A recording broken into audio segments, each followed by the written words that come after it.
Welcome everyone to the Virginia Museum of Fine Arts and our first virtual symposium, the Kamoinge Workshop, Collaboration, Community, and Photography. Tonight is the first night of 7 weeks of talks with our Kamoinge Workshop artists, and I thank you so much for joining us. Tonight we'll hear opening remarks from our director, Alex Nargis, the curator of the exhibition, Dr. Sarah Eckhart, and then we'll hear a panel discussion by Dr. Romy Crawford, Kamoinge Workshop artist Anthony Barboza, and daughter of Kamoinge Workshop artist Mia Fanar. So thank you again, and Alex, with that, I'll turn it over to you. Well, thank you, Izzy, and welcome everybody to this very special symposium. To say the least, this has been a very interesting year.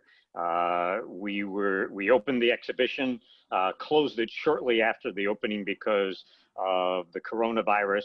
The museum itself was closed for 3.5 months. We opened again to the public on July 4th. The exhibit is up. The Working Together, Louis Draper and the Kamoinge Workshop, until October 18th. And then it travels to New York, of course, appropriately, since this is the home for the Kamoinge Workshop, where it will be on view at the Whitney Museum of American Art. And then it'll travel west to the Getty. And after the Getty, it'll conclude its tour at the Cincinnati Art Museum in Ohio. Obviously, this has been a very interesting year. We've opened the show, it's back up, and the crowds are pouring in. And I have to say, and tribute to our staff at the museum, Michael Taylor, and to all of the folks involved in the installation team, and our designers, and Stephen Bonadies, who runs the division with the art handlers and lighting. It is an absolutely beautiful show, but made beautiful because there are 170 works of art by great artists that have been the founders of the Kamoinge Workshop. So I want to say a few thanks before we begin. Thanks to the National Endowment for the Arts, to our sponsors, the Altria Group, the Fabergé Ball Endowment, and also to the Community Foundation. We have Mike Schul and Priscilla Burbank, Wayne and Nancy Chasen, and the Family Fund and the Community Foundation, doctors, and it's plural, Ron and Betty Crutcher. Betty is on our board. Ron is the president, University of Richmond, Philip and Kay Davidson, and all of our other supporters. This has been a work of both love and devotion. And it starts with Nell Draper Winston, Lou's sister, who originally came to the museum, and then in working with Gordon Stettinius and his gallery, put together what has become the cornerstone of our collection of Kamoinge artists. And we're very proud to say that no other art museum in America collects African-American art at the rate or with the interest that we do. And of course, it's probably best exemplified by our devotion to the Kamoinge group and all of the artists that you see on the screen here in just a moment. And so I want to say, though, in my introduction to Dr. Sarah Eckhart, all of these things don't happen just randomly. They're almost cosmic and divine. Because the artists that are involved in the Kamoinge Workshop, starting obviously with Lou Draper, who is a Richmonder, had to move to New York City in 1957 because being Black in Virginia was not a path to success as a photographer. But there, and I'm going to read these, and I will say quickly, they're in alphabetical order. And a number of the Kamoinge artists are obviously going to be here with the workshop. Tony Barboza, Adger Collins, Danny Dawson. We have Mia Fenner, who's the daughter of the Kamoinge Workshop artist Al Fenner, Jimmy Manis, Herb Randall, Herb Robinson, Alan Siegel, Buford Smith, Ming Smith, Sean Walker, and then Jenny Walker. So I want to say thanks and congratulations to all of them. But it was the devotion, the scholarship, and the hard work by Dr. Sarah Eckhart, who is our Associate Curator of Modern and Contemporary Art, because she started this project in 2012.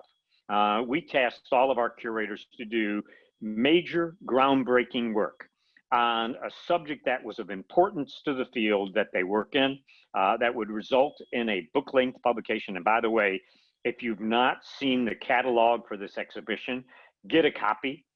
It's already getting into a second printing. It's a fabulous book of scholarship. She is the main author, but there are great essays in here. All the works are illustrated, and it gives you the background on the Kamoinge workshop from its beginnings. And Sarah did a splendid job of scholarship, but more importantly, what she has done, and I looked across the screen before everybody joined us, of all of the people who are here with us today from the Kamoinge workshop. And what I've seen not are just great photographers, artists who have finally gotten the recognition that's long overdue, but I also see friends. And I think back to the first dinner that we held in conjunction with the planning for this about 4 or 5 years ago. And we went to a restaurant in New York City. We were up there as part of the APAD photography show, and we gathered together. And it was really the first mass gathering for all of us from the museum and all of the Kamoinge members. And since then, we've all gotten to know each other better. We've become friends. And of course, what we've been doing to collect voraciously the work of these great artists, who, as I say, are finally getting the recognition and due that they've long deserved. And when I say long, I'm talking a half a century long or more. So congratulations to everyone, but a special congratulations to Dr. Sarah Eckhart. Sarah, you've done a splendid job of putting together and weaving a story that needed to be told to have a national and international platform to be able to give these artists the recognition that they absolutely deserve. So welcome, and thank you all very much for joining us. And I turn it now over to Dr. Sarah Eckhart. Thank you so much, Alex. And I do want to start by thanking Nell Draper Winston, because the BMFA enters this story with Nell Draper Winston bringing her work to the museum in 2012. And she cannot be here with us tonight, but we're recording the event, and I talked with her beforehand, and she sends her love. And so you use the word cosmic. It's hard to describe, but the privilege of having Nell bring Lou Draper's work to the museum is rarely where this begins. And it begins with not only his work, but with my being able then to look into his archive and to read his descriptions of the Kamoinge workshop. And I think that I was first captivated by the photography, but then second by his own descriptions of what Kamoinge meant and of Kamoinge as a family. And I have to say, as we were talking before we began, there's no amount of being on Zoom that is going to make me less nervous speaking to a live audience from my home. But it is such a joy to talk with the Kamoinge members, and it really has grown into such friendships that is seeing your faces right now on the screen is what is calming my nerves. But it's also exactly what the symposium really was built to do. As Alex mentioned, we had envisioned the symposium being in person in March as a 2-day event that went along with the exhibition, and we envisioned the viewers being there and all of the artists being there in person.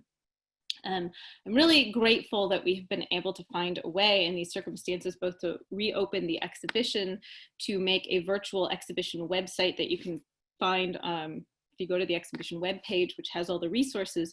But I'm so glad and so grateful that we were able to find a way to convert the symposium into a series of evenings. So it is just to give a kind of description of the vision of that, this symposium will be every Thursday night from 5 to 7 p.m.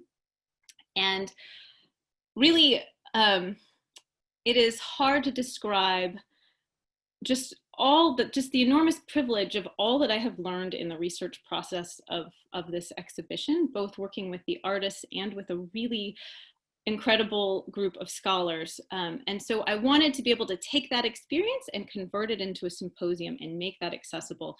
Even though the catalog is 300 pages long, and it has an embarrassing number of footnotes to try to document all of these different perspectives and where they come from.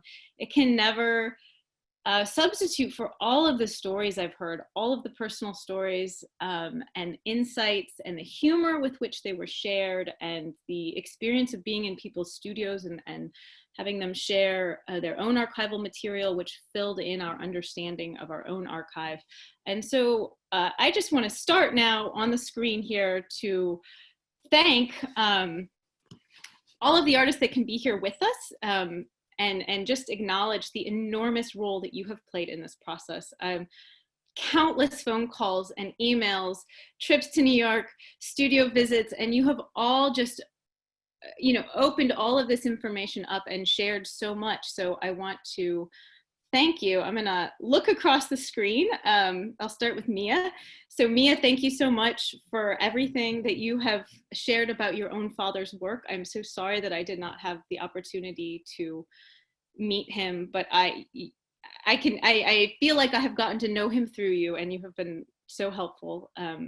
Tony, again, you have shared so many photographs. You have scanned.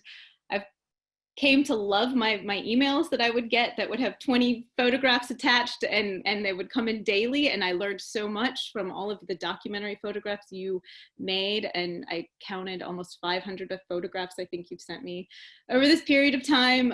Herb Robinson, again, you have shared so many insights, especially about the work of Herman Howard, who again I wasn't able to meet, but I was just been so grateful for all the conversations we've had.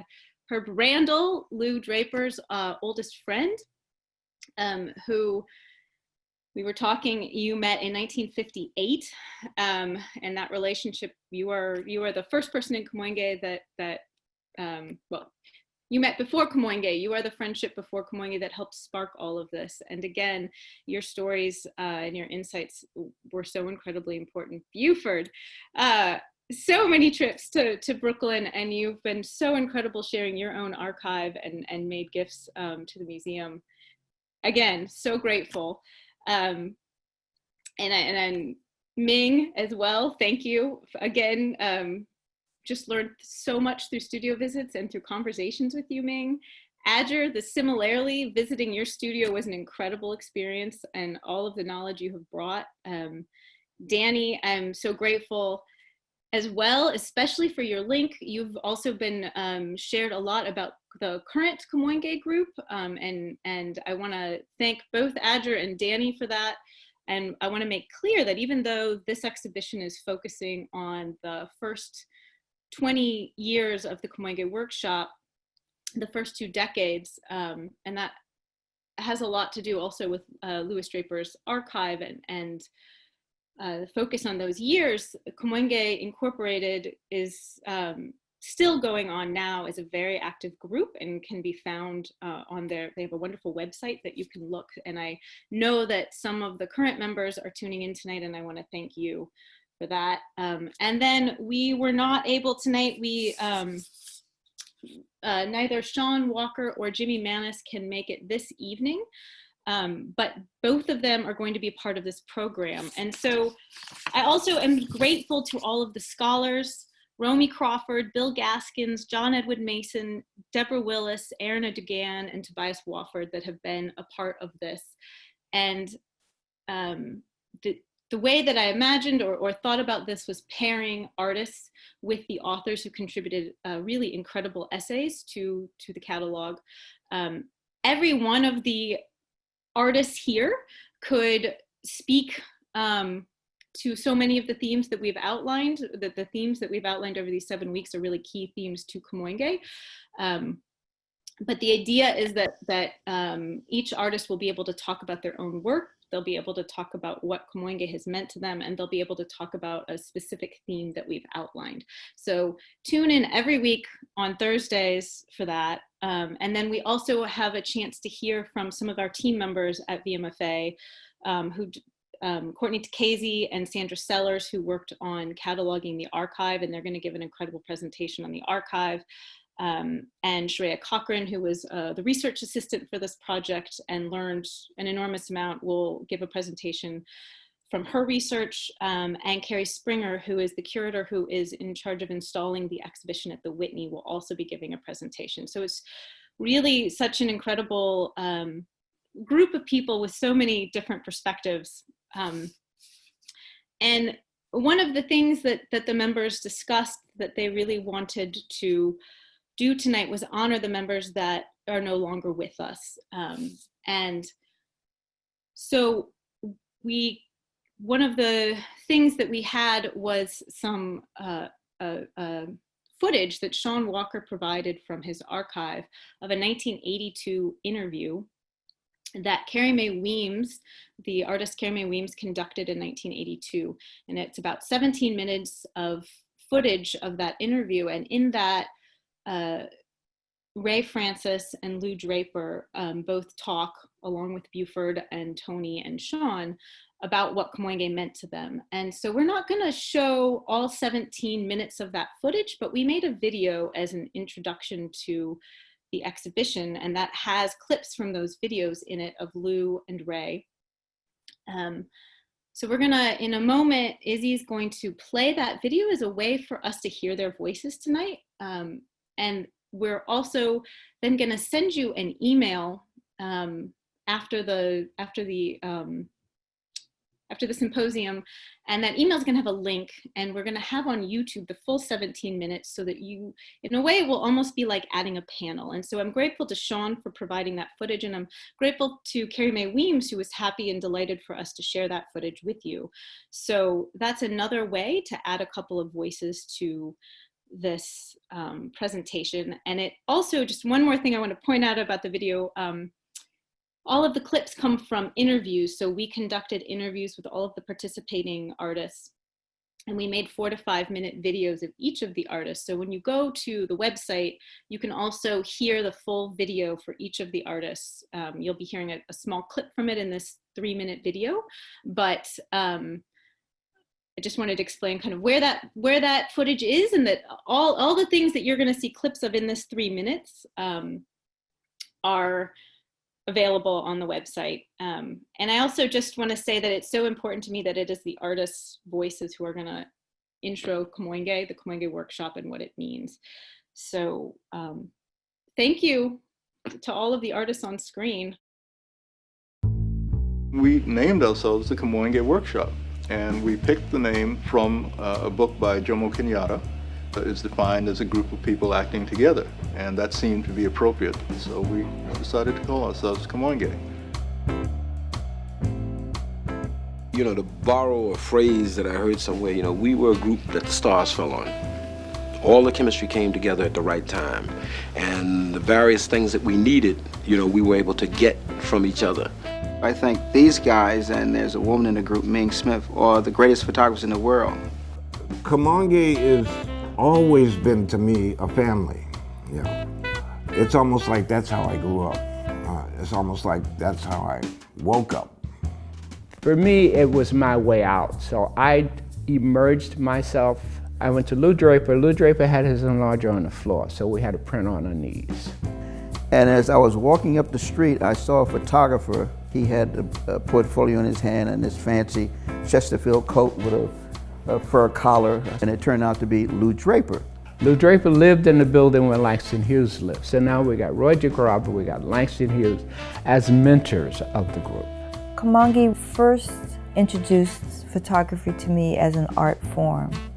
That's all I needed, really. Just to know that there was a language, that there was a world. We all just got together and talked about stuff, and then they said, man, what are we gonna do? I said, well, the images that they're doing of us in the newspapers and stuff is terrible. So we decided that we would take that over and photograph our people in a positive way and in a positive light. The Nationalists is more about the politics, we were more about the culture. We were more about the visualness of Black people. We had to do more than just take pictures, criticize the pictures and have shows. We had to take young people and show them that there's a big world out here, Junior, and a camera can bring you much closer to it. The backbone of what we did was also based on music, based particularly on jazz too. I'm an instrument in the group. It's not about me, not about power, position. And that's how Lou was also. The whole thing that held it together, the glue that held it together was Lou Draper. And the kind of mentoring that Lou always did. Because I wouldn't have done it if it wasn't for Lou, because I really don't do groups well. So I think when you talk about the Kamoinge workshop, you have to talk about it in two phases. You have to talk about the actual workshop, the functioning, the day-to-day operation, and then you have to talk about the spirit that was generated by that formative period. And that, I think, will continue with us. I mean, that's such an important part of our lives that there's no way of erasing that.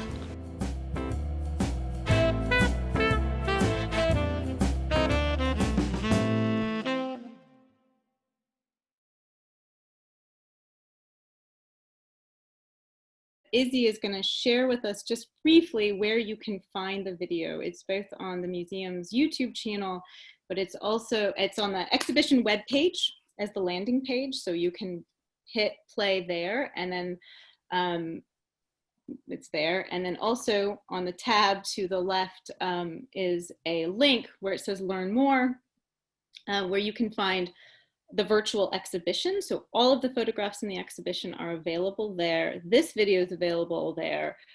All of the 4 to 5 minute videos with all of the artists are also available, and there are a lot of resources. You heard Ray Francis say that we were the group that the stars fell on, which just is such a beautiful quote, and something I think I never tire of playing that video just to hear Ray Francis's description, and for Louis Draper to talk about beyond the beginning of the group and the things they did, the spirit of Kamoinge that has continued. And I don't want to wax too poetic, but to meet this group and to work closely with them is to understand the spirit of Kamoinge and the idea of working together. And so I am just so grateful to all of you for letting me, for sharing what you have shared with me from that experience. And if there was, when we would ask on video each artist what Kamoinge meant to them, almost everybody said their initial response to what Kamoinge meant to them was family.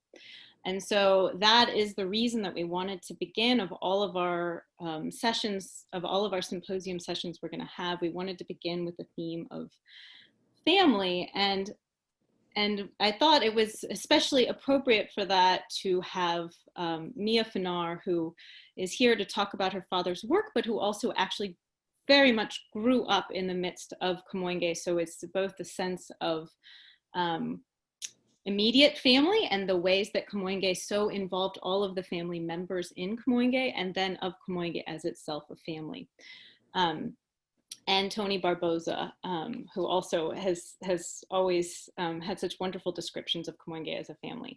So I'm going to read you the introductions of the formal introductions for tonight's speakers, and then I am going to turn this over to Romy and Tony and Mia. So Anthony Barboza joined Kamoinge in 1963 and was president from 2005 to 2016. Along with Herb Robinson, he edited the book Timeless, Photographs by Kamoinge, which highlights the work and history of Kamoinge from its beginning to its present form as Kamoinge Inc. Barboza coordinated the production of the Kamoinge Artist Book, featuring portraits of the 14 core members. He also arranged group portraits during each of the International Black Photographers dinners, which were attended by multiple generations of photographers, and which you will see in future symposium presentations. Mia Fanar is employed at Loyola Marymount University, where she oversees capital projects and expenditures. In her spare time, she manages the archive of her father, Albert R. Fanar, and advocates for the historical relevance of his photography and that of the original members of the Kamoinge workshop.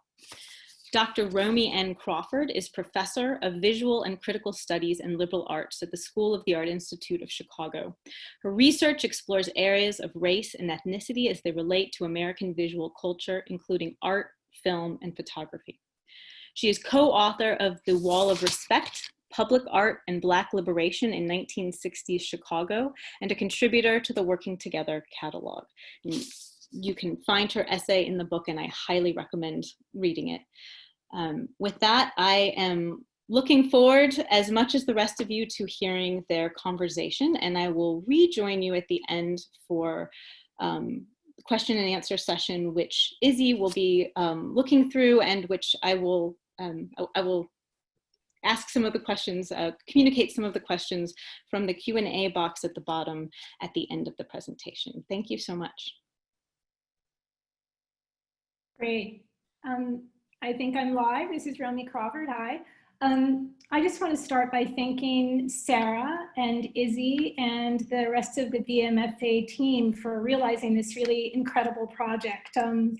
I was invited to be involved in some of the groundwork and conversations a couple of years ago, and then had the opportunity to write an essay for the catalog. And I wrote an essay that was on the exhibit that was about it was on the subject of serious sociality.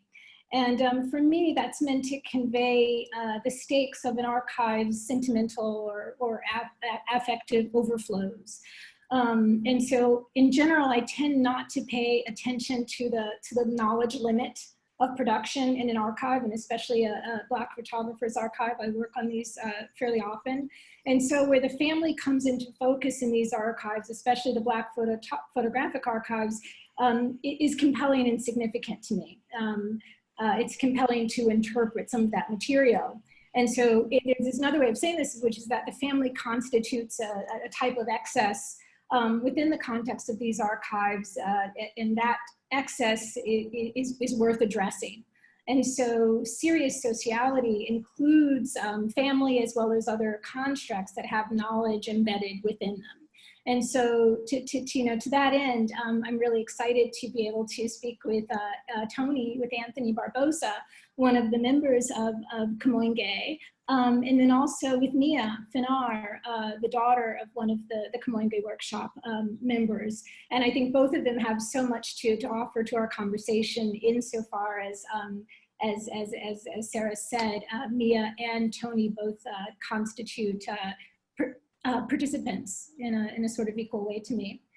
So one of the things I wanted to do was start us off with a kind of establishment of the basics around the collective and the group and the imaging of the group. And so this image, I think, is well known to anybody who's been reading this book or seen the exhibit. This is one of the images of the Kamoinge workshop as a group from 1973. And whoops, okay, my slides are not going. There's another one. Let's see, go back. There's an image. This one, another group portrait. The group portrait here is used actually for one of the exhibition cards to announce an exhibition for the show from 1966. There's another image of the collective here.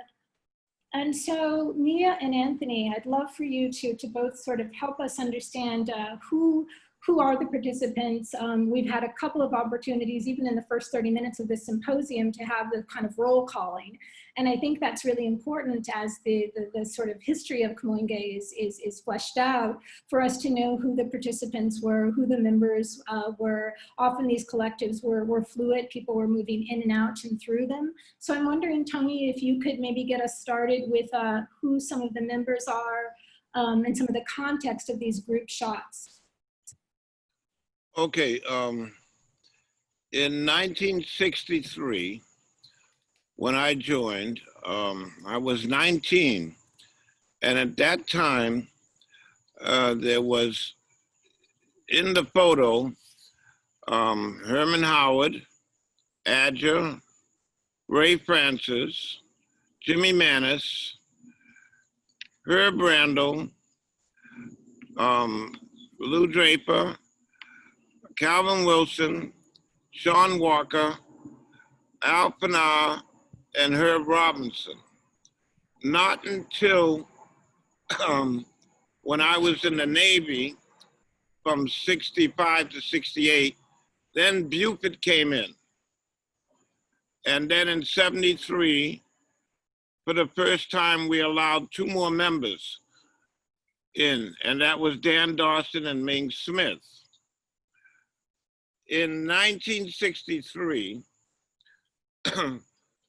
we had meetings once a month, if I can remember. I was so young then. And I went to the meetings. I was invited to be a member without showing a portfolio, which I did not have, by Adger. And I found out later that someone said, well, he's so sensitive that we'll let him in.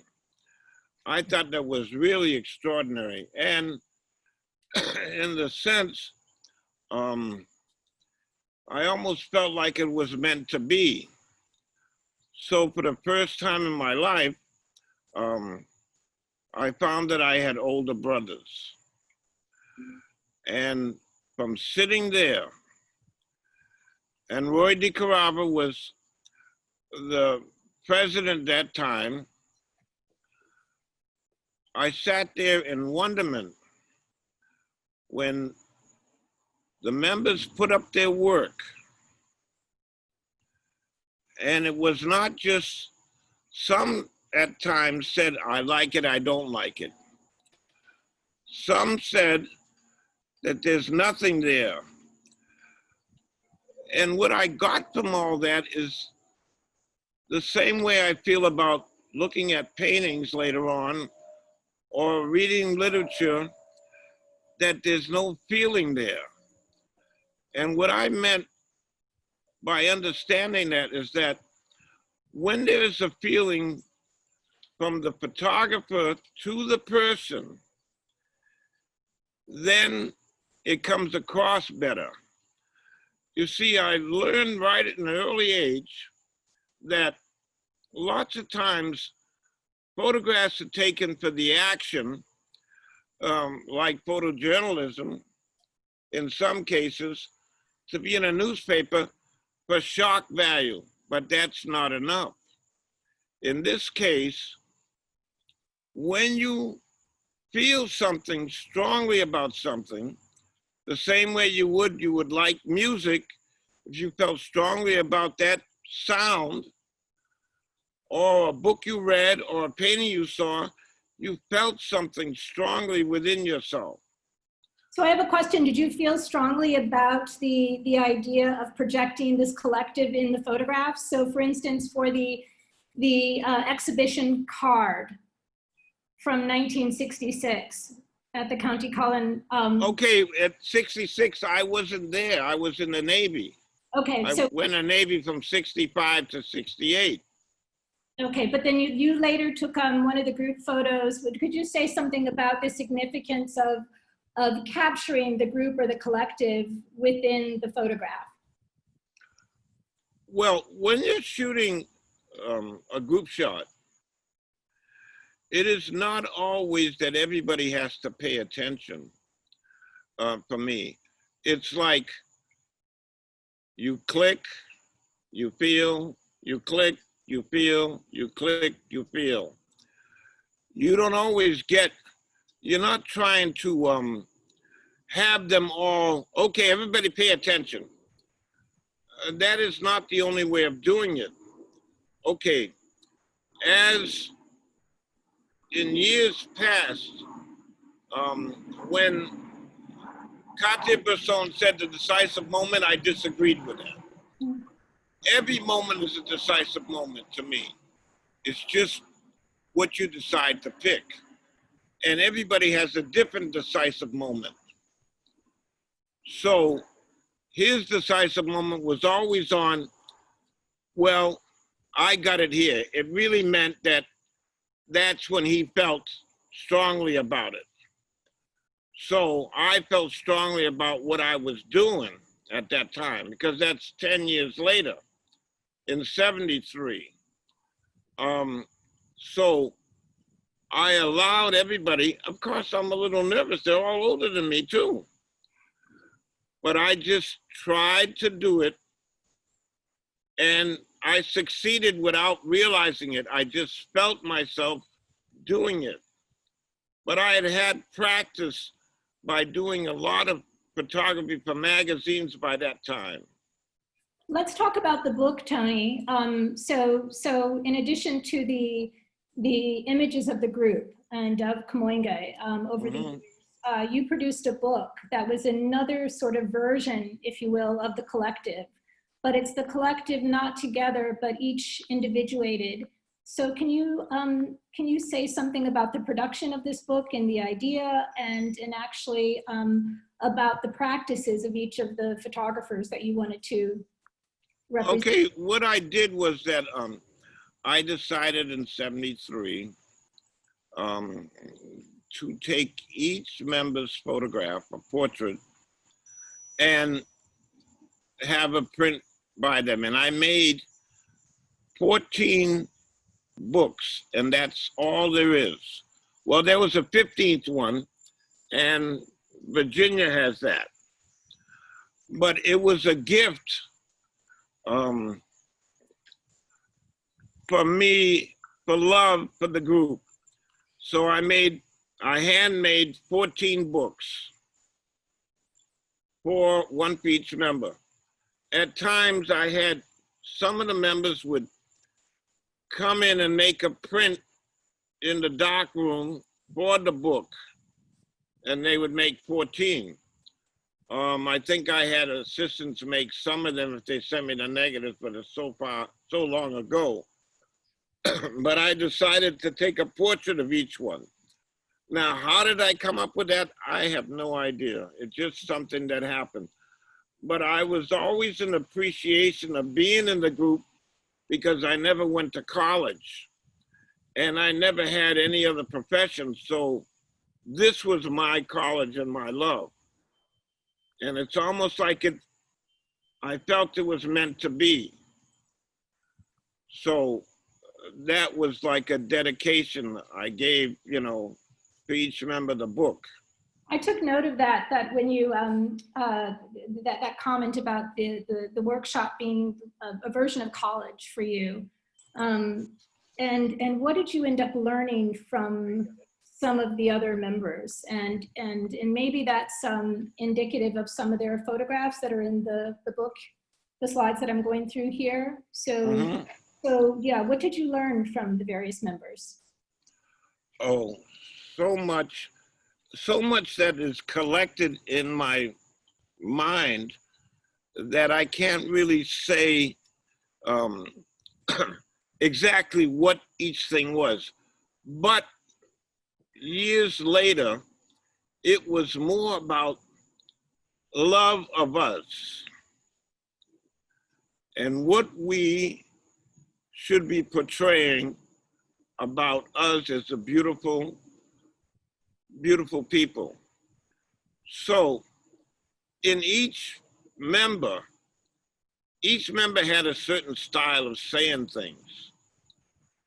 And there were certain hints through the years that when you see a visual,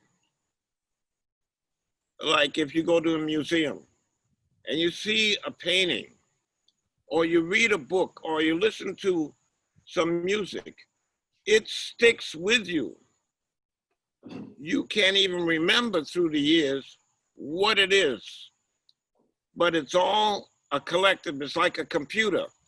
So all I do is try to bring out how I feel, what I feel strongly about. So every member felt strongly about what they were doing, because it was not about a recognition of the general public.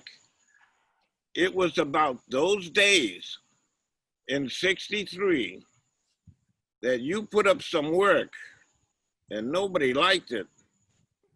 Wow. Okay. And we had certain guests that would come in and put up their work, and a lot of them went home crying. Yeah. Can you talk about the meetings? So it sounds like there were sort of these critiques that were taking place in the meetings. There were discussions of your work. What else happened at the meetings? Well, that was very important, those critiques, because it's almost like saying, and everybody was honest about what they felt. Some people wouldn't say anything. Some people would elaborate, and some people wouldn't. But you know, it all sunk in a certain way. And some were more verbal than others, depending on the photographs. But it meant a lot to me. And I sat there in shock. I couldn't believe what I was hearing because I was a novice to this. But it sunk in so deep that it's hard to really explain what it is now. But if you have some photographer comes and puts up their work, I could elaborate so much more on it from going through that. You can't really say individually. I'll give you one example. One important example that really blew everybody away when he put it up. And that is the photograph that Alphenau put up of the man walking across the fence, where there's a white fence on one side and a black fence on the other. That brought about a deeper meaning. Now, if you go back to Roy DeCarava and his masterpieces, right? You could feel that. When he had a photograph up, you could feel what he felt in that image when he shot it. Okay. Then Al puts up this photograph. It goes deeper than even that, in a sense. It's like, it's almost like surreal, if that's a better word to say, for that. That photograph really transcended something to me. Then Adja came up and he did some photographs with a shadow. Okay. So just think about this. Everybody started doing the shadows. But just think about that. When I went to foreign countries or I went anywhere else to photograph, what do you carry with you besides in your mind? You carry your shadow. Your shadow is there. The presence of you is there, and your mindset from you, wherever you came from, is there. You have examples of that, of everything you've learned. And that was also important. So there was always new developments, photographs that came out that I had never seen by studying photography in the history books. Got it. They were never explained. Right. Mia, I'm wondering if you have any recollection or remember anything about your father's experience of the meetings. Oh, most definitely. I mean, the criticism and the critique of each other's work is one thing. If I remember correctly, when Roy was president, they received assignments, you know, go out and shoot cars, go out and shoot storefronts, go out and shoot some, you know, everybody. So in a lot of the exhibit, actually, you'll see Sarah did an amazing job of categorizing all of the photos by each person as a group. You'll see shadows in one area, you'll see cars or storefronts in another area. And my dad was one of the first of Kamoinge to actually have the vision of abstract photography. I mean, he became interested in photography while he was in the Air Force in Japan by watching movies, Japanese movies, and seeing art or photographs as an art in Japan. And when he came back to the US, he followed his heart, you know, and seeing this exhibit and being a part of Kamoinge. I mean, I was only 2 years old when Kamoinge formally organized in 1963, but, you know, I grew up with all of these gentlemen, with Ming, with all of these images that are just, when I see them today as an adult, is my history as well. But as Tony was saying, my dad didn't go to college. He got his experience from being in the Air Force and working in photography in the Air Force, but he then followed his heart. And I think everybody had a little expertise in one thing. I think Ray Francis was a chemist. My dad was a jack of all trades and knew how to work with wood and use a saw. So when someone moved to a new location, he'd be more than happy to tell somebody what materials they needed to build their own dark room. I grew up in a house that had a dark room, a full working dark room in our basement, where Dad was every single Sunday, just in the basement, producing photographs. So the experience as a group, you know, everyone had their say and everyone learned with each other. And through learning and teaching each other, they worked for one goal, and that was to produce beautiful photography, no matter who had the expertise as an abstract artist, no matter who had an expertise of doing portraits. I will tell you one thing my dad didn't do was portraits. He didn't take human beings unless it was an environment, you know, but if you asked him to sit down, you know, if you wanted to sit down and have him take your photo, he wasn't about that. He was about a moment. And that is something that you learn, and that is innate in the human being.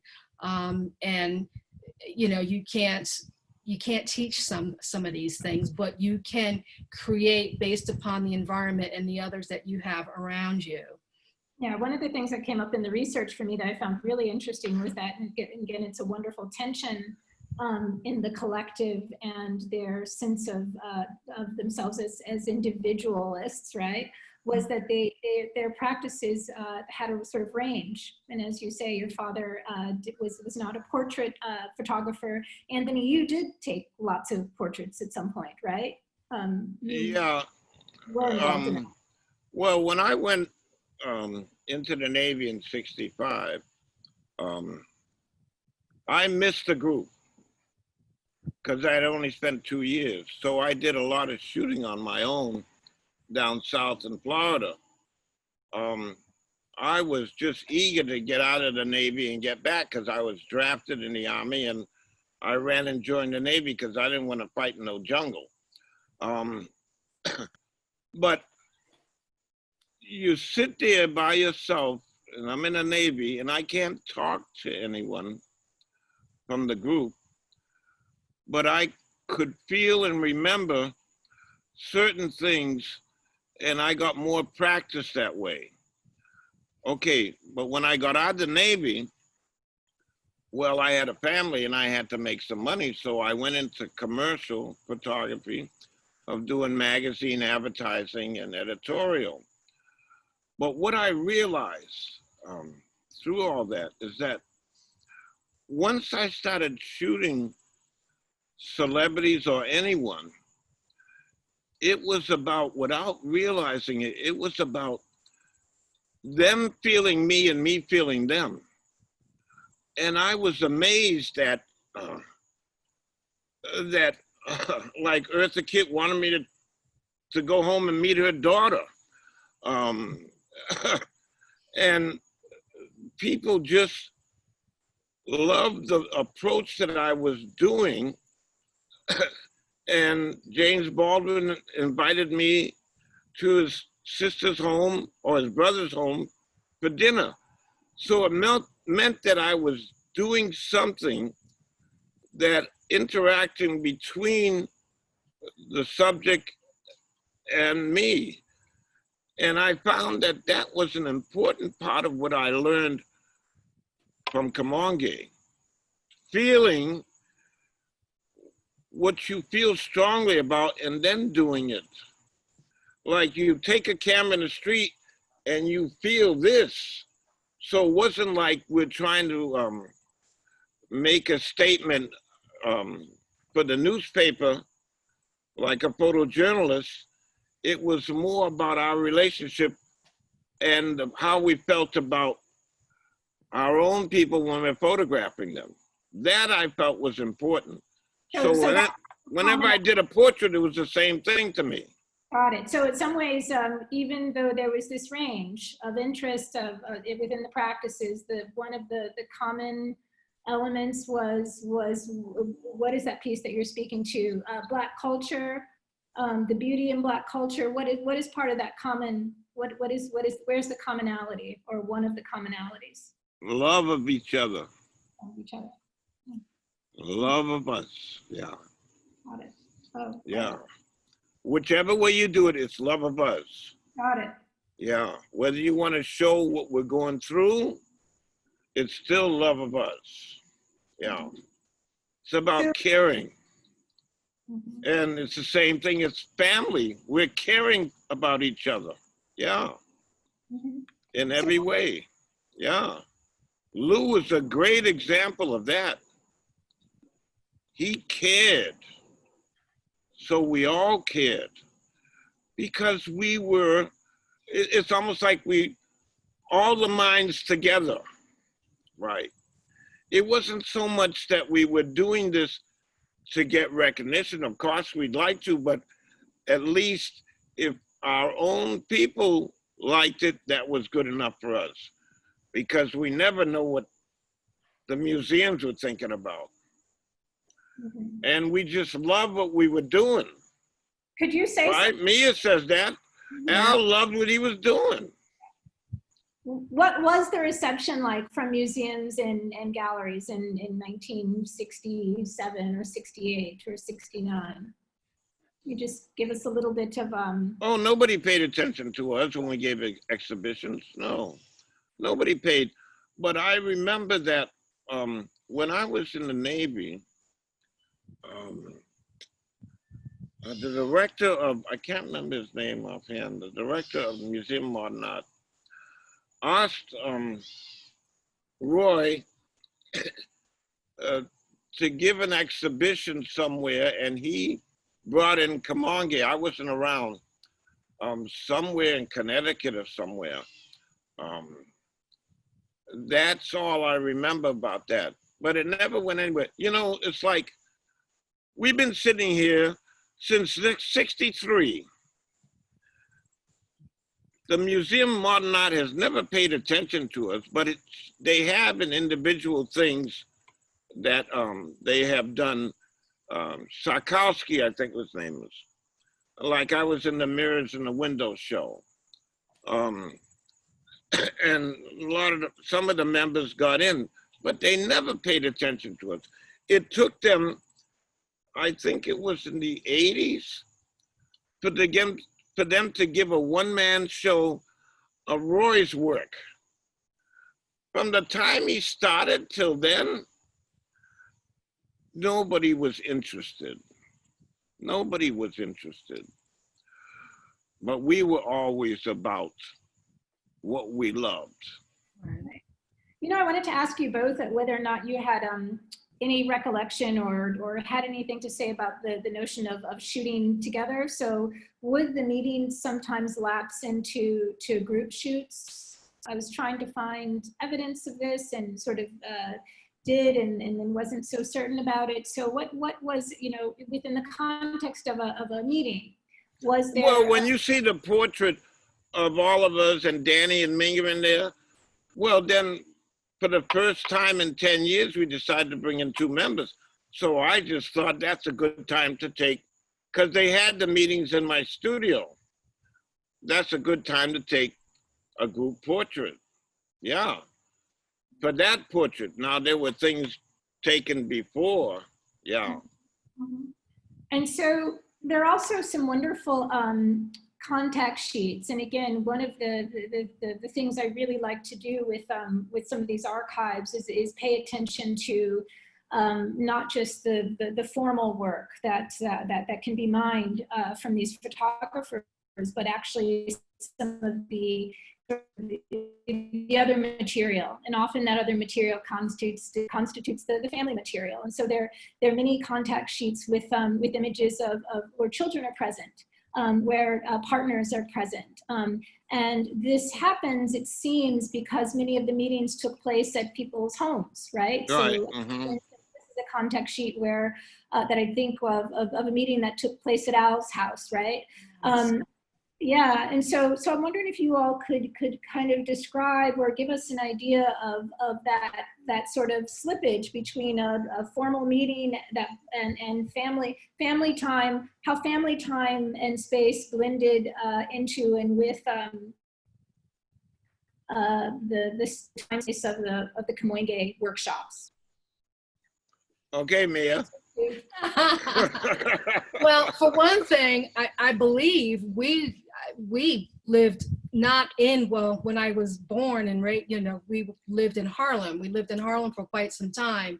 And then when I guess it became time to Dad settling down and buying a house and my family and for us to grow up, we moved across into New Jersey. So I think what happened was we had barbecues at the house. I mean, what Black family doesn't love a good barbecue or a good Sunday afternoon family get together in the backyard? And this was a great time for everybody to bring their children. This was a great time for all the ladies to do potluck. This was a great time for, excuse my vernacular, but for the guys just to sit around, relax with the families, let the kids all grow up and play with each other and basically, excuse my vernacular, but shoot the shit, you know? And typical, probably Buford, Lou Draper, always taking photos. I mean, always taking photos. There are some photos in here that, I mean, I see of myself, I see of my brother, you know, and family was it for everybody. I even see there's a picture of me here you're showing now. Yeah. With my grandmother, Tony, you took this was at the museum. I think this was one of the you know, I remember that Studio Museum show. It was huge because I think the Studio Museum had just opened up, and for Black photographers in Harlem to be having a big exhibit like this in Harlem was a big thing. And, you know, my grandmother who used to work for Maya LaGuardia, who worked for the Urban League, and my grandfather who worked for Adam Clayton Powell's, you know, just couldn't have been more proud of my father at this point to have this exhibit.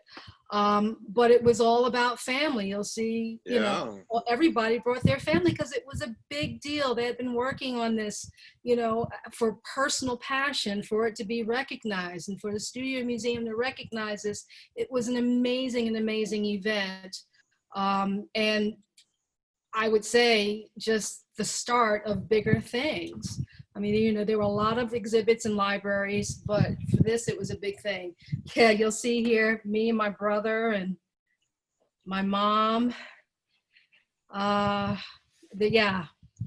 And then this, I don't know if even that one looked like it could have come from when we lived in Harlem on 112th Street. But family was a big deal to all of these guys. And I think my dad was the first one to be married and have children at the beginning of Kamoinge, and then all the other guys that eventually followed along.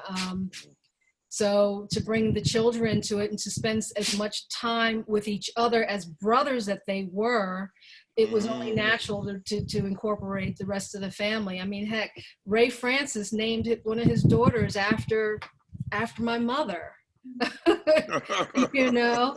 So it's very important for all of us to be family. And I think it was also just an African-American tradition. I mean, no matter who you surround yourself in your circle, you're considered family. Yeah. Yeah, and there's that, but you know, they'll say and not but, there's that. And what I think is so important that there is a sort of a really important critical ground or significance for families, or a way to really kind of interpret it more deeply in terms of how it informs the notion of collectivity, of collaboration within their practices. And so I was really excited, as I think other researchers were as well, that this note showed up in the Draper archive, a sort of description of Kamoinge, which is, though professional, our longstanding personal interactions within the group has forced us together as though a family, you know? So it's really kind of amazing that you all, and I think many of the other members of Kamoinge over the week will probably speak to some version of this kind of fraternity or this closeness or this familial bond or this rapport, or whatever it is, to whatever degree, and also to see it sort of see it indicated in the archive in some other way is really kind of fascinating. And then of course it's all through the images, right? The images, as I say, have a lot of presencing of children and partners and families. So, you know, I think this is a kind of veritable right. And the other thing to speak of is, don't forget what Kamoinge means, as one. It really means as one, working together for the same goal, as one. And to incorporate the family into it, you're not one without your family. Right, right, man. And to this day, I mean, I'm about to be 60 years old, and every single one of these members is still a father figure to me. And since my dad has been gone, checks on me as if they were my father. You know, I just can't, my heart is just overwhelmed to this day of the brotherhood, of the fatherhood, of the strong Black men that they are and became and are, and the artists now, for the world to recognize their art is just amazing. Yeah, and you know, here's some more imagery of families and, and children and all of that. And you know, it gets me to something I try to write about or touch upon a little bit in the essay. You know, within the context of brotherhood and strong fathers and the fraternal bond. Let's talk a little bit about you know the kind of, you know, space for women artists and women makers and women photographers, or what was that? What was how inclusive was Kamoinge able to be? How much of a conversation was that, or not? Of course, there was this really important exhibit that you all produced in '65, maybe before you, Tony, the Negro Woman exhibit, and then of course Ming Smith is in Kamoinge. What would you want to? How did that happen? Yeah, in a word. Yeah. Okay. Lou Draper saw her work. So that's how she got in '73. Now, after that, since that, and now Kamoinge has a lot of women in it now. But that's how that started. Now, you take, for instance, when you have a group of guys around and they all play basketball, they become friends and their families become friends. Okay, in this case, it was all photographers. We had the same like. So we hung out with each other because we were all interested in the same thing. The same way a group of guys would be interested in playing basketball. So that's how that all came about. So it was a man's world until Lou Draper woke us up.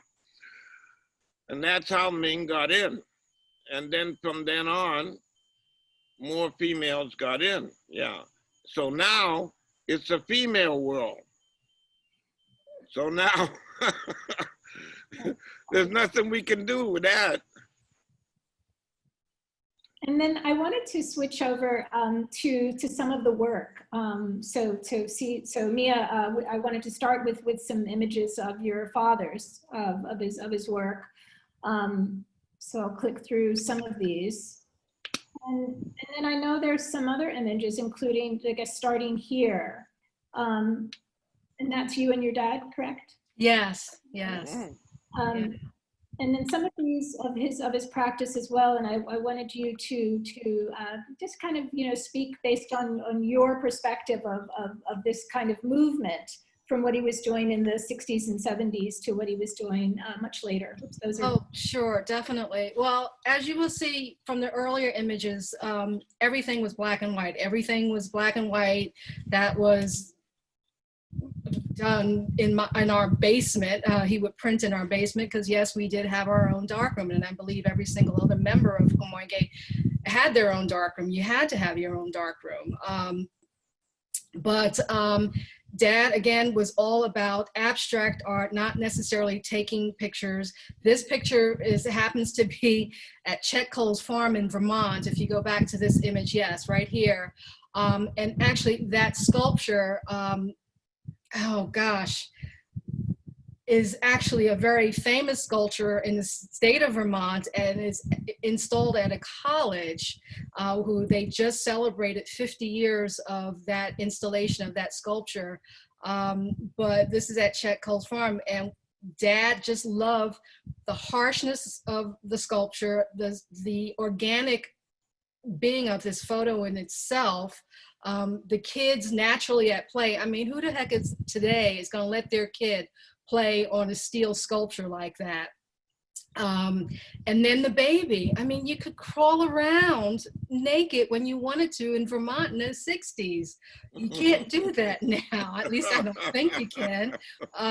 But, you know, and this photo has been published so many times and is absolutely a wonderful photo. And we used to spend a lot of our time up in Vermont.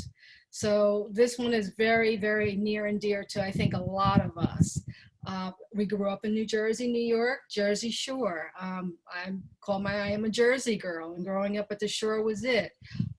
This and his abstracts here, water always called to my dad and calls to me. That is a buoy. That is just, Dad saw texture, color, black and white. You know, who would have ever, I mean, you look at a buoy, he just saw beauty in it, and it is beautiful. The other photo you had, that's a salt pile. I mean, that salt pile, we were traveling and Dad saw a salt pile. Again, Dad was all about shadows, color, textures, the soft billowy clouds, the different gradations of the salt. That's what he saw. He looked like taking the mundane, basically, and just seeing the beauty in it and putting it in an image. This one is in Sag Harbor, and I'm not sure, but I think this is, if I remember correctly, this also is like his self-portrait of him, because you see him in this. And he had a thing about cars also, I determined, seeing all of his archives. But I definitely see that he is in this photo at his perfect stance of carrying a photo with him. But as you see, it's in Sag Harbor. Again, it's a shoreline city that he just loved and would go there every summer. And this was his later years. This one was at the Getty, his very, very favorite museum here in Los Angeles. And, you know, you ask him what he wanted to do Father's Day or his birthday, and he'd want to go to the Getty. So he took this image, one of his color images of the Getty, which he captured a moment in time. You see the woman there walking with her hand out, taking a stride, and people just going about their business. But he saw beauty in all the color and the textures at that moment. This is in Long Beach.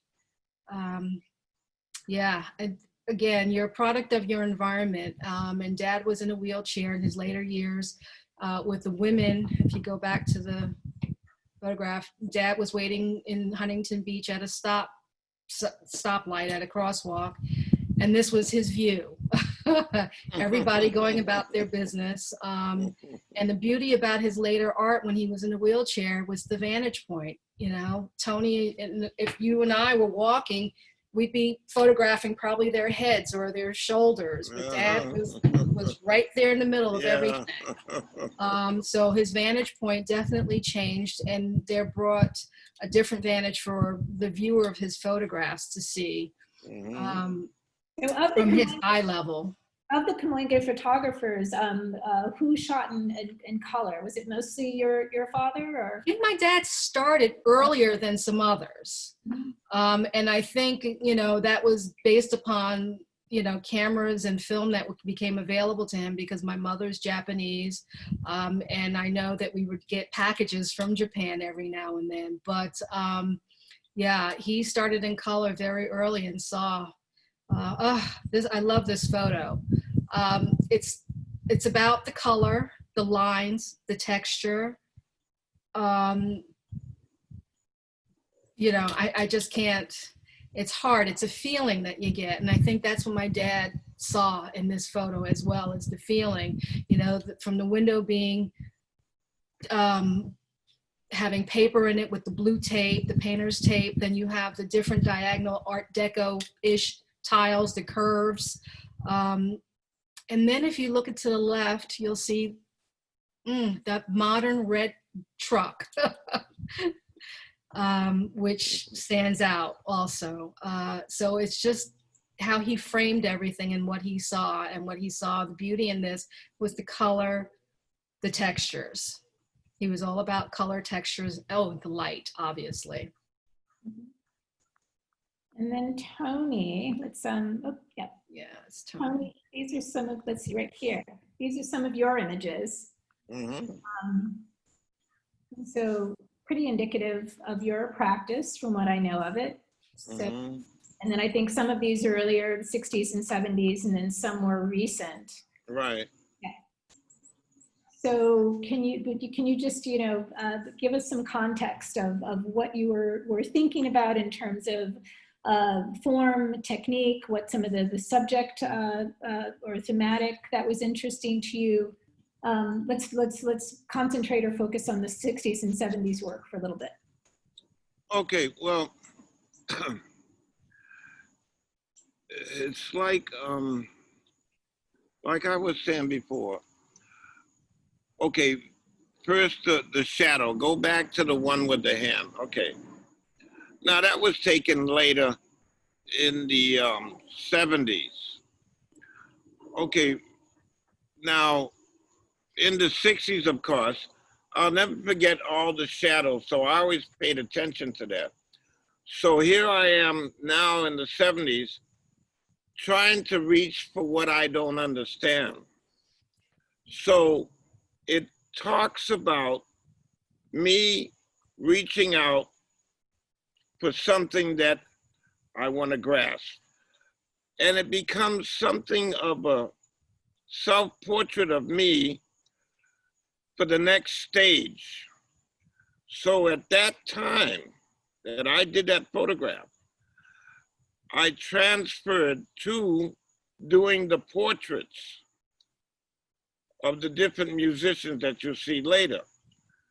But I was always searching for another entity to my understanding of things. So once I kept doing things in the street, I decided from learning about art or even from movies that I could never keep the path of always doing the same thing over and over again to explain what I felt about things. So I started the project, everything for 9 years, except for the street stuff I always did. So I went from the portraits of sort of my heroes called Black Borders. Then I went to music and so on. So in the meantime, when you go back to Liberty, when I saw this in the Navy, I was looking for the Liberty to get out of the Navy. And I happened to see this. And I photographed it when I was walking the streets in Florida. So each thing was, in other words, everything you do, you learn from and you continue on to evolve into whatever you're doing to another stage. So this particular, this is a random visuals of some of the things I did. But it is also that I'm trying to explain to myself and to the viewer, this is friendship. And go on to the next one. This is reminiscent of what Roy had done with the wind at the children walking on a hill. This was something else that I was explaining about what's going on now, even though it was done in the 90s, called The Patriot. So everything evolves in a certain way. I cannot, it's hard to explain that every decade or 9 years, I changed my attitude and went in a different direction. I would not go back and repeat. The only thing I would repeat always is that when I'm in the street, I'm looking for myself. Got it, thank you. And then I want to move to some of the portraits. You mentioned those, and this is again a sort of Right. core aspect of your practice in the, I think, what it looked 70s and 80s, is that right? Oh, this was done from 73 to about 81. Yeah. And so yeah. It gives us an opportunity to talk about, you know, so this is obviously Gordon Parks, Mary Baraka, Roy DiCarava, Baldwin, Ming, Langston Hughes. I know this is not one of yours, but. No, that's one of mine. Yeah. What the idea is this here, okay. But to talk about influences, to talk about sort of what some of the. But it's not only influence, of course they influence me, but what is the most important part of it? Okay, if you study the history of photography, you have Avedon doing portraits, and it's all about the expression and the same background. You have Irving Penn putting his subject in a corner and seeing how they react. Well, I decided that, and really in the beginning, I decided that I would not do anything until the subject came into the studio. And I would create the background from the feeling I got from the person. Because for instance, I never met James Baldwin until he came into the studio. So I created the lighting. Each individual portrait, there's a certain lighting for what I felt about that person. So you'll see that and their attitude. Okay, when you go to Roy, he was one of the first ones I did a portrait of. So what is it here that I'm feeling? What am I exactly feeling about him? Because it took me a while to figure out that this was a better portrait than the one I had chosen before. It's about him saying to me, okay, what are you gonna do? What are you gonna do? Here I am. Okay, well, there you are. Click. So it's different. It was that I took each individual in this portrait series and did them with that lighting, how I felt about them through the time I met them in the studio till I started to photograph them. So I took a different approach from what the other photographers had done. Complicated, unbelievable, man. So here we are with a Mary Baraka. Now, what does it say to me? What did I do?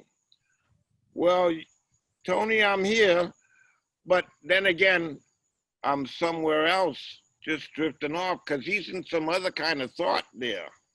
So I allowed him to be, but I created the lighting there. These are not accidents. This is really something that's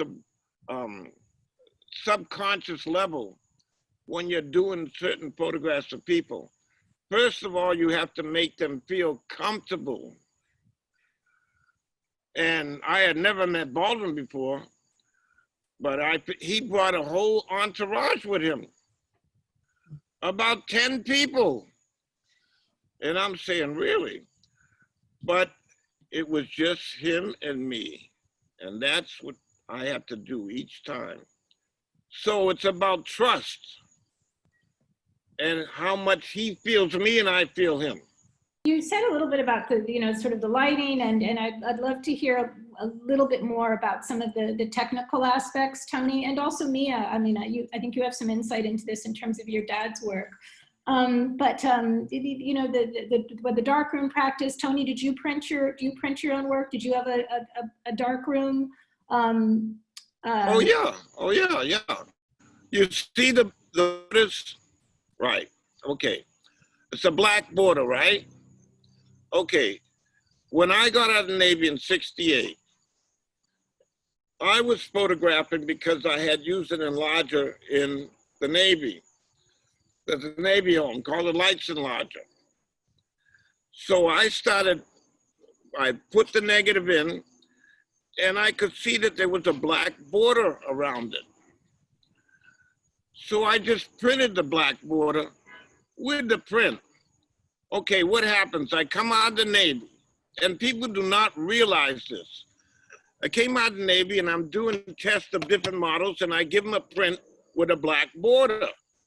All of a sudden, the whole industry, all the photographers started printing their photographs with a black border. And then after that, when the computers came out, they started doing that. So what I did when I did this portrait series, I said, I'll fix them. I handcrafted my own black border, which is not like what you get when you get on the Apple, on the Adobe. So I created this handcrafted black border. So when you see that, each one is like that I cut out on the cardboard and put the name, because they were all using the black border. That is just part of it. But the other part is that, how do you really talk about technical things when I don't think, I feel? Right. Feeling is so much. You go out in the street, you don't think too much, because even when you're painting, I paint too. I don't think too much. I just let it come out. Right. That's the same way all these portraits are done. I felt it. I felt it. Click. Oh, I decide I'll do this lighting. I don't think about it, but it's like a feeling. So would you, would you say that feeling is comparable to improvisation? Yeah, yeah. That's how it's done. Just like acting, yeah. Or it's like automatic writing. Right, and I ask that because, you know, it also seems from the research I've done that part of the kind of logic of the meetings was reading, talking about books, talking about film, talking about food. I think, you know, Mia, you mentioned in some of you right. have talked about how sort of, you know, food, spiritualism, all of these sort of things came up. And so I'm wondering if those are kind of ways of modes of thinking that then you kind of have in your toolkit, and then you can sort of improvise in the moment of making the work, but you don't have to sort of, you know, be overly conscious about how you're deploying those when you make a photograph. Yeah, sometimes people think too much. I got it, yeah. It's hard for me to even think when I'm talking to you. I just feel. Right, and that's exactly think, you know, you go out there and think too much. If you went out there and you were a baseball player and you're at the bat and you're gonna start thinking too much, you ain't gonna hit the ball. It's the same thing. You feel it. Right. It's about almost all art forms. Mm-hmm. You get on the stage and you feel and you start improvising. Right. Yeah. Yeah, so I'd love to hear people think too much. Right. About and some people don't think enough. Yeah,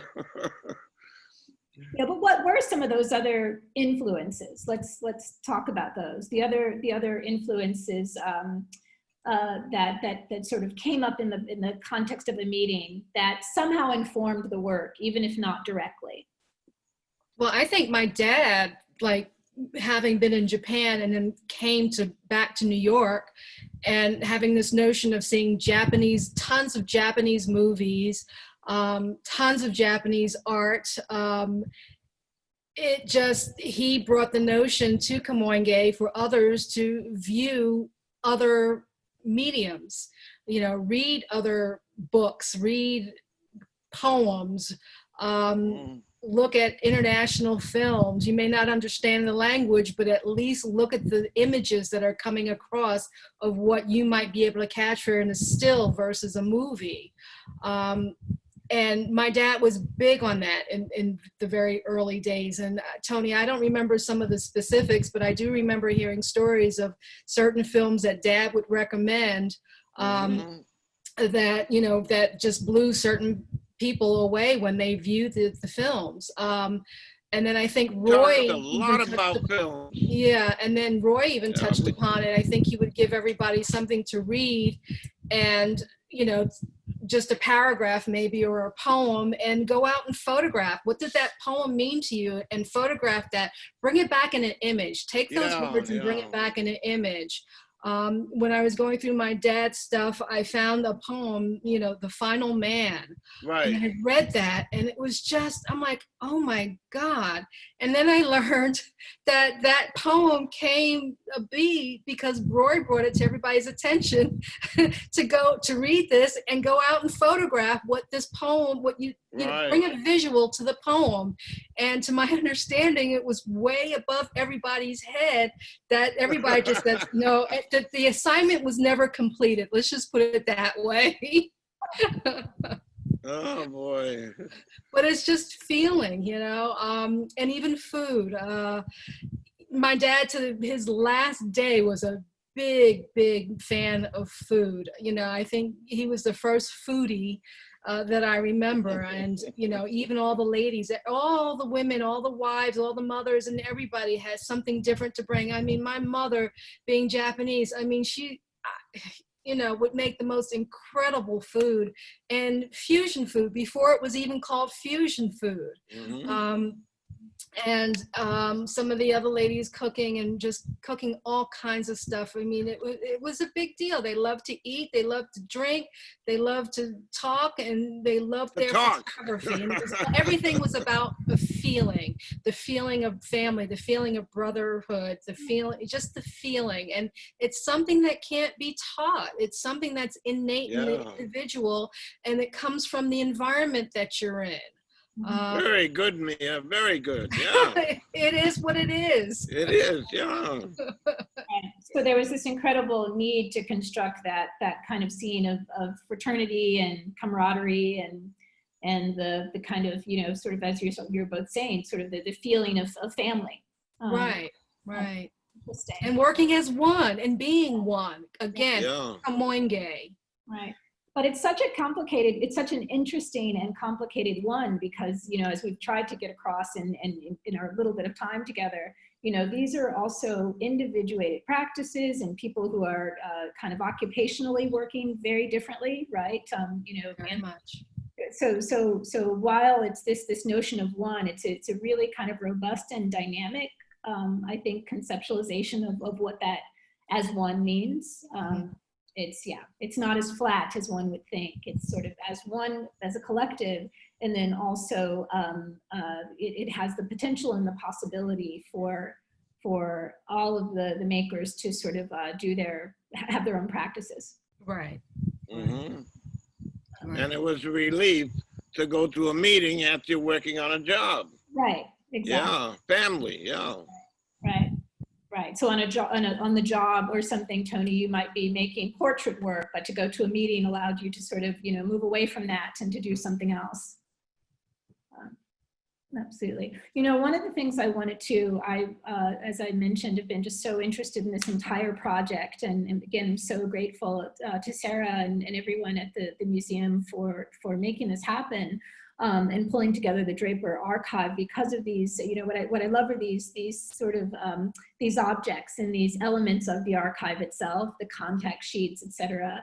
And I know this is part of Buford Smith's archive, so it's not in the Draper archive, but this element, for example, is in the Draper archive, and just to be able to make sense of these, or to try to make sense of some of these elements has been incredible.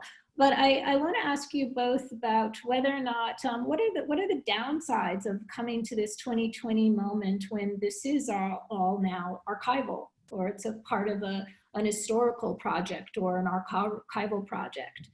How do you feel about that? I personally, I wish my dad could be here. Seriously. Yeah. You know, I've always appreciated him always following his heart, following what was in his soul.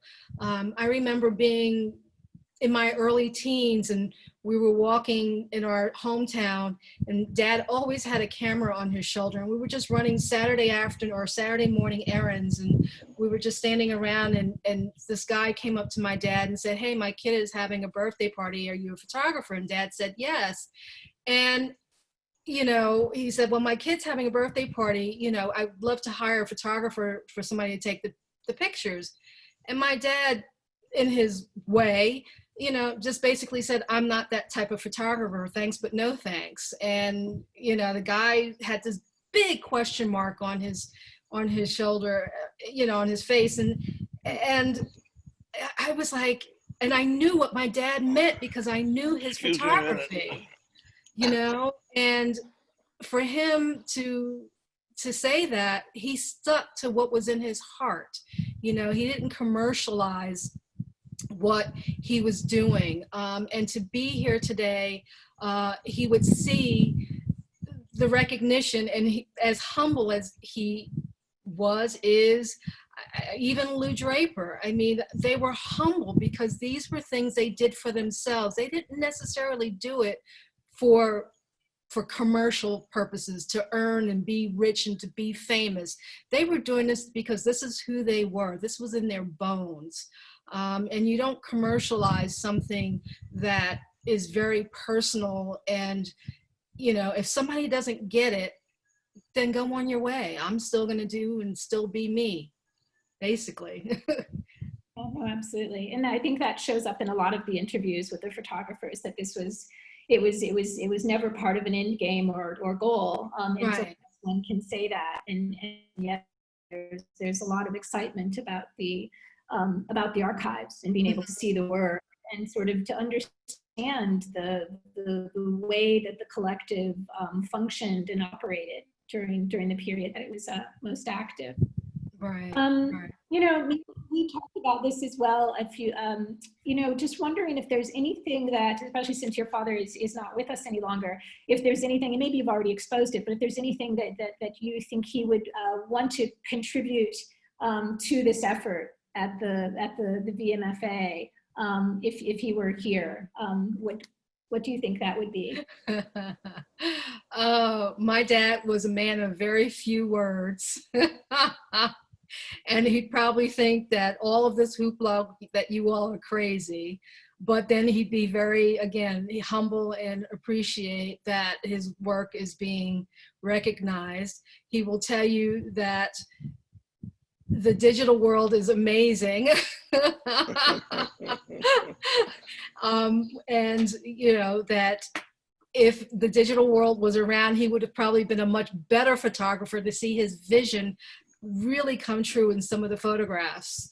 I think, you know, he truly believed, like at the year's ends of his life, that his digital photography of his old stuff was better than his darkroom archival photography or the prints that he was able to do, just because technology was a great thing as far as he was concerned with, and he probably just didn't have enough time to explore more with it. Mm-hmm. Mm-hmm. So, yeah. That's really helpful. You know, I think we're about at the place where we should take in some questions from the audience. So we'll see if there are any. Yes, there are definitely a lot of insights and questions that I've been watching in both the chat section and the Q&A. We neglected, I think, we defined what Kamoinge means, but we didn't say where the name came from. Do you want to answer, Mia or Tony? Mia, because it's her father that brought it up. Mia? Dad, and actually I believe Lou were reading the same book. What's the name? Oh God, now you put me on the point. Jomo Kenyatta. Jomo Kenyatta. Facing Mount Kenya. Yeah, Facing Mount Kenya. And there was I believe the language Kiuku language, the word Kamoinge, which means to work as one and everyone have the same goal. Right. And I think that also another term you know, in the African American community came that, who brought, I think Michelle Obama, somebody, you know, that it takes a village to raise a kid, you know. Right.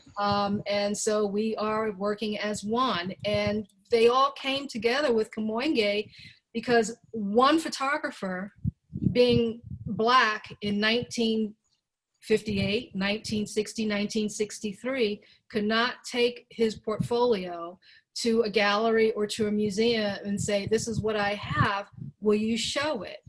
So they all came together, this little group here and another little group there, all came together and said, maybe as a group of photographers, we can then have a show. And the name came to be Kamoinge, and a Kamoinge workshop specifically. But we never got the show.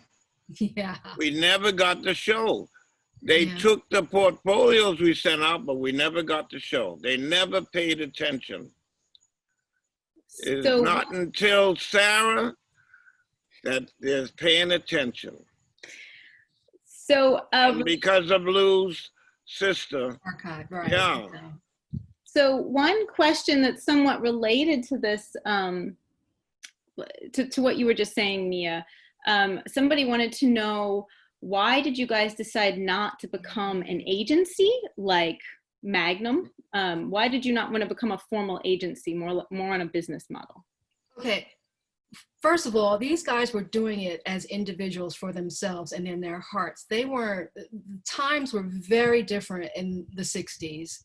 And I don't think any of the gentlemen, and Tony, you could speak to this, would even think about monopolizing and capitalizing. Again, this was all new. When you can't even get people to show your work and recognize you as a photographer. And first of all, and second of all, photography as an art back in 1960, that was another whole issue until, I guess, and Adger Cowens, who's the current president of Kamoinge, can attest to this, until I think it was Ansel Adams or somebody sold a photograph that was on Time magazine or something like that. But to form a coalition specifically as a business model and specifically to capitalize on your photography that wasn't even being recognized at the time, and then to be an African American in the 60s where you weren't even recognized as an individual or as a human being, which still exists somewhat today. I don't mean to be political about it, but to do something like that would have been, it just didn't exist at that time and wouldn't have happened, because these guys, trust me, are all about doing art for themselves and not for everyone else and not for the world. And Mia, you keep giving me wonderful lead-ins to the next question, but Romy, did you have something you were going to say? I was going to say, I think Mia's right on in that comment. I mean, I think that this whole project was about not leveraging the Black image insofar as many of the images are of Black people, that leveraging that image in that way, in a commercial way or a way that was going to be marketed, but was much more for their own interests and need, which I think you all of us have discussed, you know. Yeah.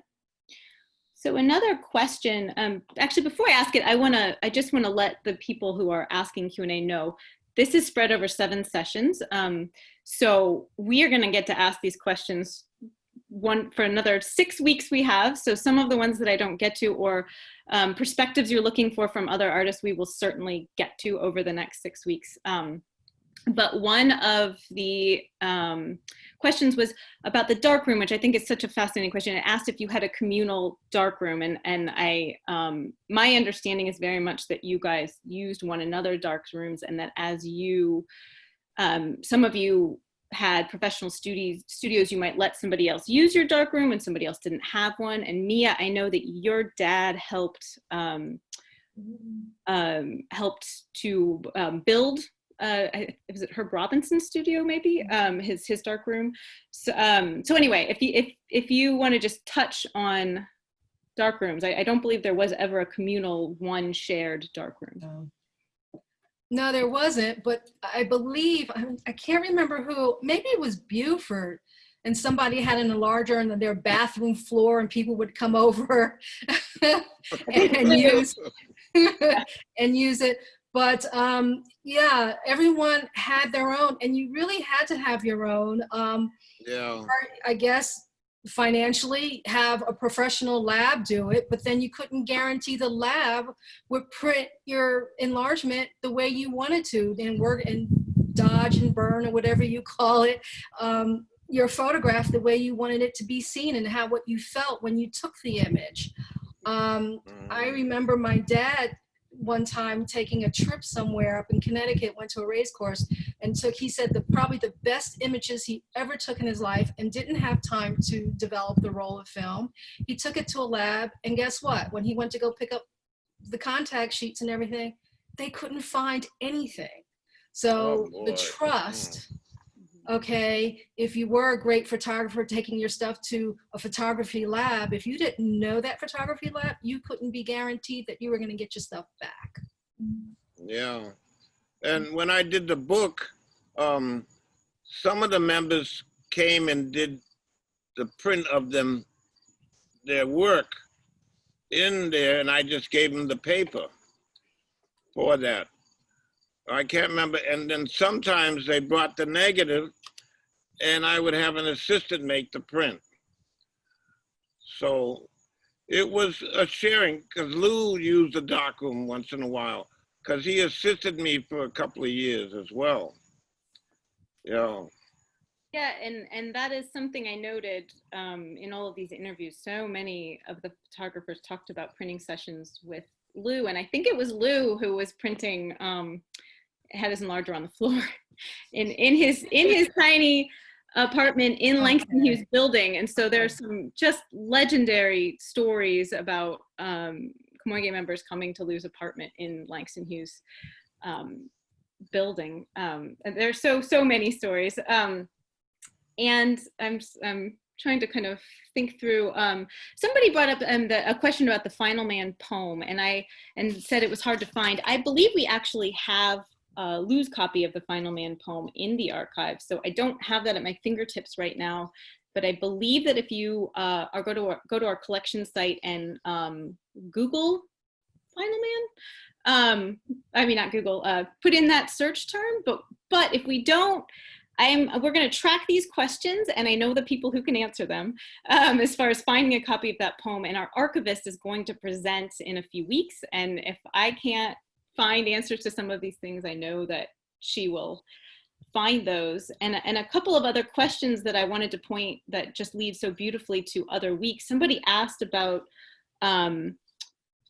film to how many photographers who are working in photography may have had an overlap with film, and the next 2 sessions are really going to be about that. Jimmy Manis and Danny Dawson next week are going to be talking with Tobias Wofford, and I know that while they're talking about global perspective, they're especially going to be talking about the NYU Film School and Lou and Jimmy and Danny. And then the following week, I'll be talking with Alan Siegel and Sean Walker about the films he made with Third World Newsreel. So there's definitely an overlap between the photographs and film, and we're gonna go in depth into that question.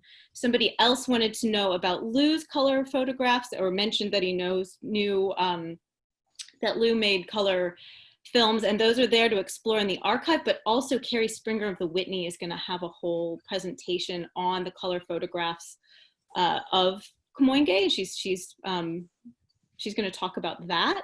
So there's so many of these questions that kind of lead to whole sessions where we can really explore some of these. And I'm trying to think in the moment. I'm trying to find a couple of good ones to close on.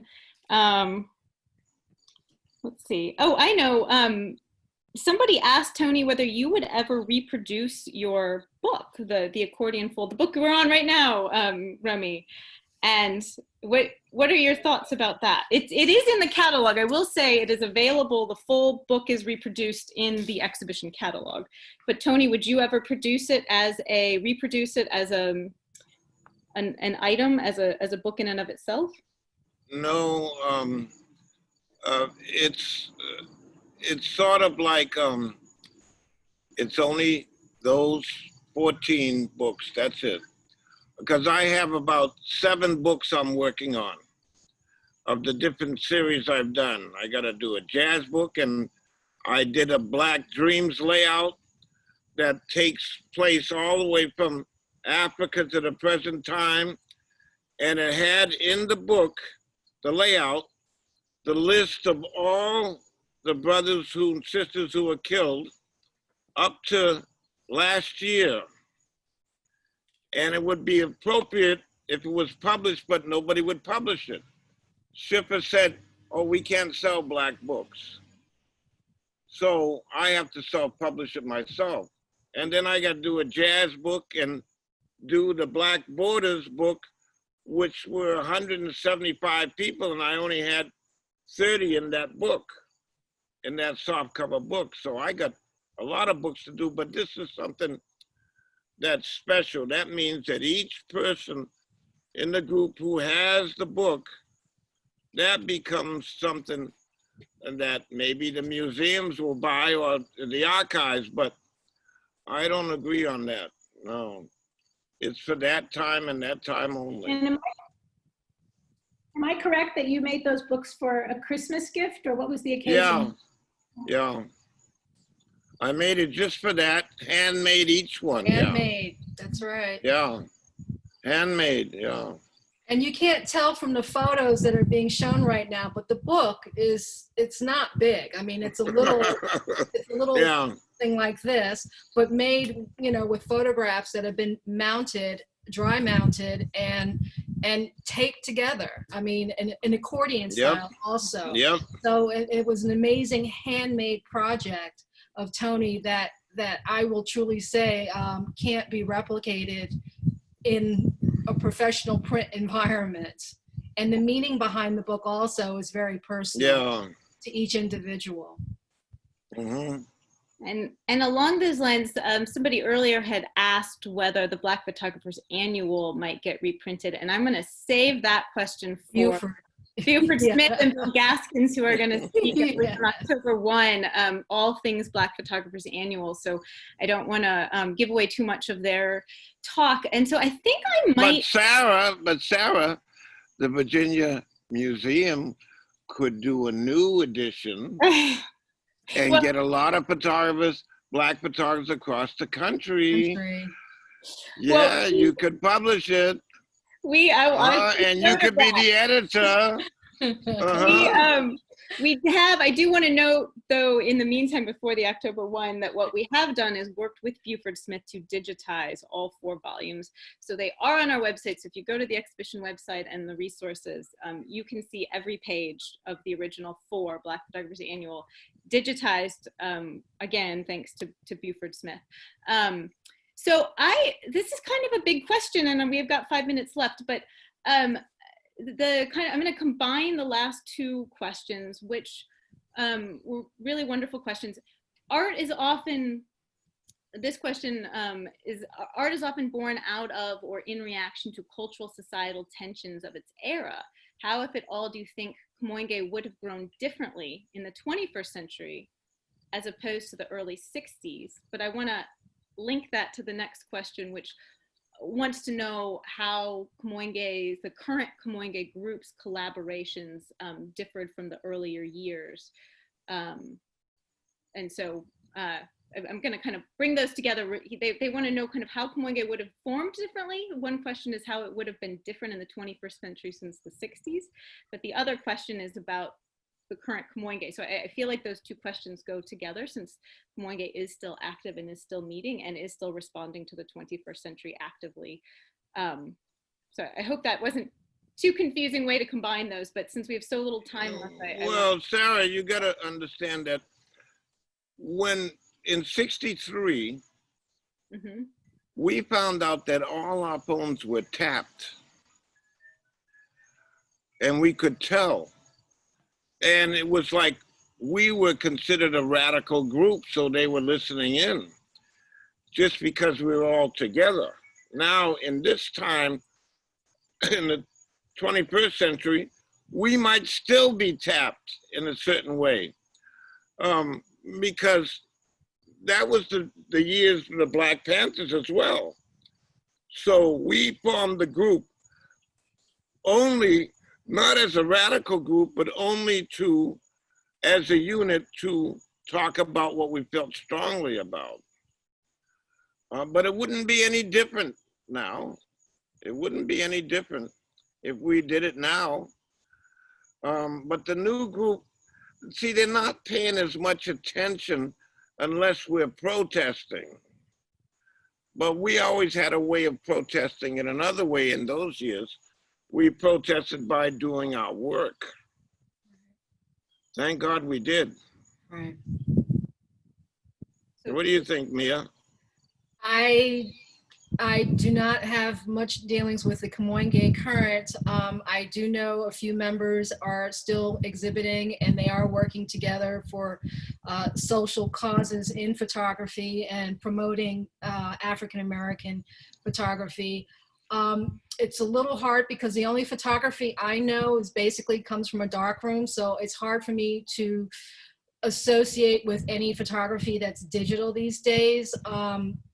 But it's admirable with what you can do with photography these days. I believe I've seen some recent photographs out of the recent protests in New York, and they've been amazing. And as far as color is concerned with regards to a message being sent out, the color is just, and the subject matter has just been incredible. But I see a lot of photography coming out of this era as being more photojournalism photography as opposed to photography as an art. And it's hard to explain that. It's a feeling. And I don't know, Sarah, Romy, if you can expound upon that, but it's, you know, photojournalism and artistic photography, you know, these days, I think it's really hard to differentiate them personally. No, but there are photographers now that are doing artistic work, yeah. But I, for myself, would never go in the street and photograph protesting. Right. Yeah. You know, I just don't know. That's not. Yeah. Yeah. We didn't do it that way. I think the comment that you made about your work being a form of protest is a really important comment. There were photographers who were making photographs of the civil rights movement, but it seemed clear to me, and through my conversations with so many of you, that making these fine art photographs and making sure that they were seen, especially in the gallery in Harlem, was part of how you were responding in 1963 to the civil rights movement. And I think that's really important to acknowledge. This conversation there are so many things to expound upon, but we have reached the end of our time, and I hope that our viewers will continue to tune in each Thursday evening between now and October 15th. And we can continue these conversations. If there is a question you've asked that we have not answered tonight, there will be so many more opportunities to ask these questions. And I really look forward to continuing these conversations with and gaining the perspectives of each of the members and scholars. Thank you, Romy, so much. Thank you, Romy. Thank you, Romy. And Sarah and Izzy. Thank you, Romy. And Alex. And Alex. Thank you, Sarah. So thank you everyone for joining in, and we will see you next week.